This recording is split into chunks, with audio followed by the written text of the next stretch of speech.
Assalamualaikum warahmatullahi wabarakatuh. Di sini kami akan mempresentasikan pekerjaan kami tentang UAS Soft Computing kelas B. Dengan saya sendiri, Riki Anandistianto, NIM 278, dan teman saya. Saya Fatul Am dengan NIM 277. Oke, untuk yang pertama, di sini kami menggunakan dataset predik diabetes. Untuk dataset ini merupakan dataset dari Institut Nasional Diabetes dan Perencanaan dan Ginjal Penyakit. Tujuan dari dataset ini berkumpul untuk memprediksi secara diagnosis apakah seorang pasien menderita diabetes berdasarkan pengukuran diagnostik tertentu yang termasuk dalam kumpulan data. Beberapa kendala ditempatkan pada pemilihan instans ini dari database yang lebih besar.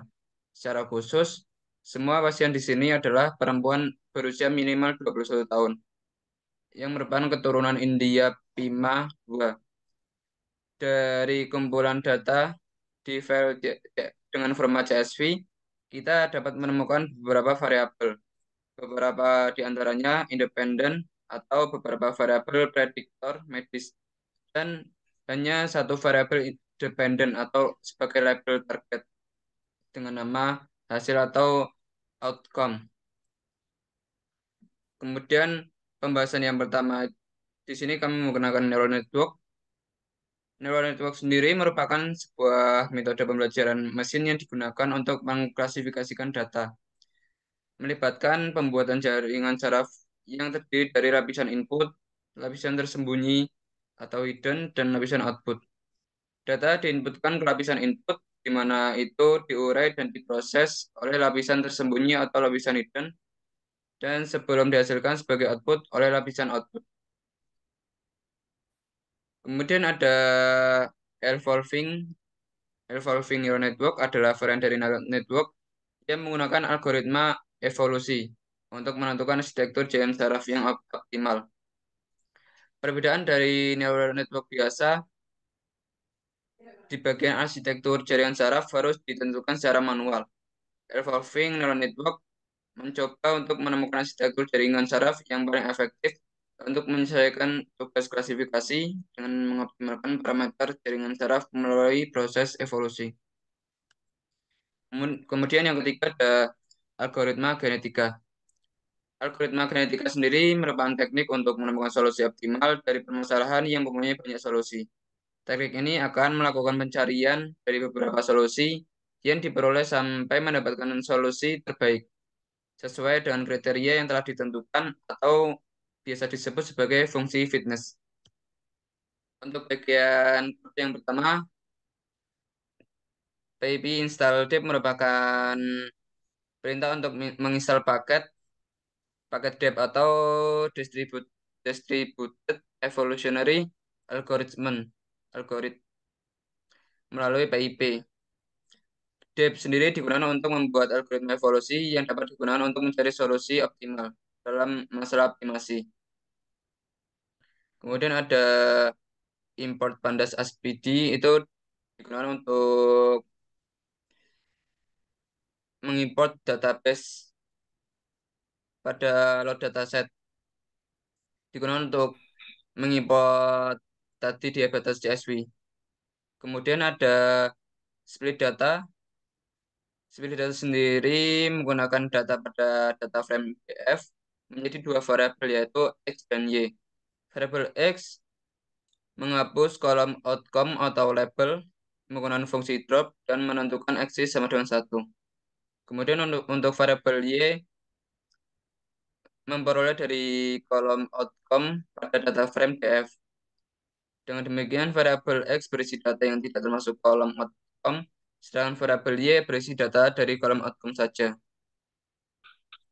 Kemudian untuk form scalar preprocessing merupakan bagian normalisasi menggunakan min-max scalar.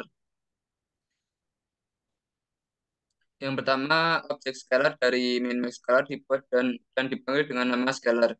Kemudian metode fit digunakan untuk menentukan rentan nilai minimum dan maksimum dari data variabel X. Setelah itu, metode transform digunakan untuk mengubah skala skala pada data variabel X sesuai dengan rentan nilai minimum dan maksimum yang telah ditentukan sebelumnya dan disimpan sebagai variabel X SCL.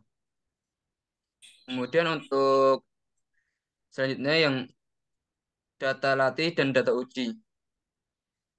Kode di atas, kode tersebut membagi data latih dan data uji dari variabel X, SCL, dan Y. Fungsi train test split dari library sklearn digunakan untuk membagi data menjadi dua bagian, yaitu data latih dan data uji. Untuk parameter test size digunakan menentukan proporsi data yang digunakan sebagai data uji. Dalam hal ini sebesar 0,2 atau 20% dari total data. Setelah terpisah, data latih dan data uji dikonversi menjadi tipe data float di kedua menggunakan fungsi npsArray dan npstype dari library NumPy. Dilakukan agar dapat memproses pembelajaran mesin, variabel Xtrain dan Ytrain digunakan sebagai data latih, sedangkan Ytest dan Xtest dan Ytest digunakan sebagai data uji. Oke, untuk selanjutnya bisa dilanjutkan oleh teman saya. Oke, yang pertama ada import tip yang merupakan library yang memiliki kepanjangan distribute evolutionary algorithm in Python. Kemudian dari tip ini diimport creator, base, tools, dan algorithm. Kemudian mendefinisikan fungsi fitness function yang berisi model sekuensial. Kemudian ada juga fungsi arsitektur, di mana kode ini merupakan implementasi dari algoritma evolusi untuk mencari arsitektur jaringan secara tiruan yang terbaik dengan menggunakan library tip. Pertama, kode ini mengimport tip untuk membuat objek kreator, kemudian mendefinisikan tipe individu dan fitness function yang digunakan dalam algoritma. Kemudian kode mendefinisikan fungsi fitness function yang digunakan untuk mengevaluasi kinerja jaringan saraf tiruan yang dibangun dari arsitektur yang ditentukan oleh individu. Fungsi ini menggunakan library Keras untuk membuat, melatih, dan mengevaluasi jaringan saraf tiruan dengan arsitektur yang ditentukan oleh individu. Kemudian fungsi mengembalikan nilai akurasi jaringan saraf tiruan sebagai nilai fitness. Untuk div random arsitektur mendefinisikan digunakan untuk menentukan arsitektur jaringan saraf tiruan secara acak sebagai individu awal dalam algoritma. Fungsi ini mengembalikan list dari jumlah node dalam setiap lapisan jaringan saraf tiruan yang ditentukan secara acak dari rentang 1 hingga 5 dan jumlah lapisannya sebanyak 3. Next.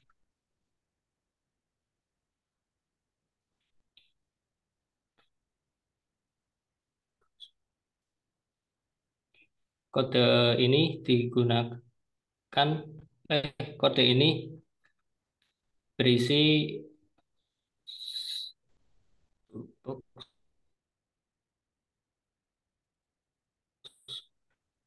itu. Oh, pertama kode ini ada mendefinisikan kreator, kemudian toolbox mendefinisikan toolbox yang berisi fungsi-fungsi yang digunakan dalam algoritma seperti fungsi random arsitektur untuk menentukan arsitektur secara acak, kemudian individual,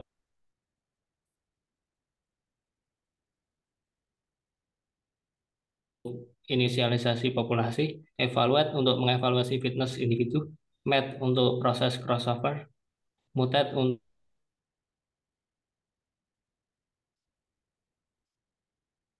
dibuat, dan parameter seperti tingkat crossover atau CXPB, tingkat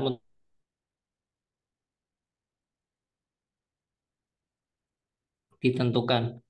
Algoritma evolusi kemudian dijalankan dan hasilnya disimpan dalam variabel threshold.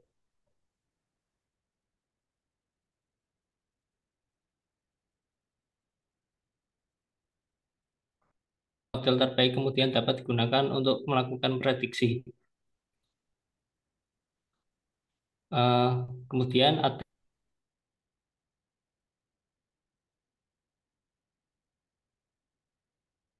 neural network dengan menggunakan sekuensial dari keras. Model ini terdiri dari dua lapisan yang disebut dense, yang masing-masing memiliki 5 dan 1 unit input. Lapisan pertama memiliki input dim yang sama dengan jumlah fitur dari data latih dan aktivasinya menggunakan relu. Lapisan kedua menggunakan aktivasi relu juga yang digunakan untuk klasifikasi biner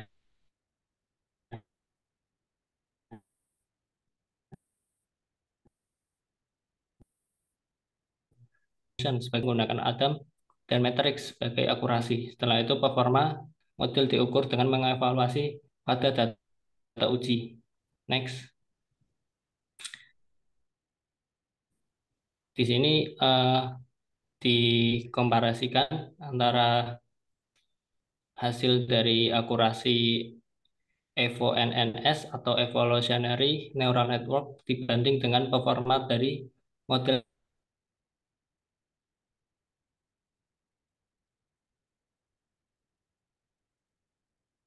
mengambil nilai fitness dari individu terbaik.